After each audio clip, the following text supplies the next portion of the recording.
अक़वाम मुत्तहिदा में पाकिस्तान के मुस्तक़िल मंदूब आसिम इफ्तिख़ार अहमद ने अक़वाम मुत्तहिदा के चार्टर की 80वीं सालगिरह के मौके पर ख़बरदार किया कि मौजूदा सूरत हाल में तनाज़ात बढ़ रहे हैं, अक़वाम के दरमियान एतमाद कमज़ोर हो रहा है और बैनुल अक़वामी कानून पर अमल दरामद दिन ब दिन इंतख़ाबी बनता जा रहा है। अक़वाम मुत्तहिदा में पाकिस्तान की मेज़बानी में आला सतह का मुबाहिसा हुआ। शुरका ने इत्तफ़ाक़ किया कि तनाज़ात की रोकथाम के लिए पेशगी, सिफारतकारी और सालिसी मौसर कम लागत और मोतबर तरीके हैं।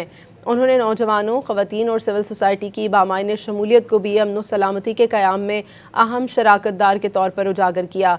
इफ्तिताही कलिमात में पाकिस्तान के मुस्तक़िल मंदूब आसिम इफ्तिख़ार अहमद ने कहा, हमारे सामने बुनियादी सवाल ये नहीं है कि आया चार्टर आज भी मुतालिका है, बल्कि ये है कि क्या हमसे मुस्तक़िल मिजाजी, हिम्मत और सियासी इरादे के साथ नाफिज करने के लिए तैयार हैं।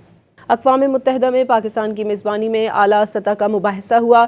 शुरका ने इत्तफ़ाक़ किया कि तनाज़ात की रोकथाम के लिए पेशगी, सिफारतकारी और सालिसी मौसर कम लागत और मोतबर तरीके हैं।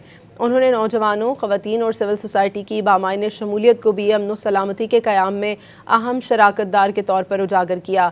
इफ्तिताही कलिमात में पाकिस्तान के मुस्तक़िल मंदूब आसिम इफ्तिख़ार अहमद ने कहा, हमारे सामने बुनियादी सवाल ये नहीं है कि आया चार्टर आज भी मुतालिका है, बल्कि ये है कि क्या हमसे मुस्तक़िल मिजाजी, हिम्मत और सियासी इरादे के साथ नाफिज करने के लिए तैयार हैं।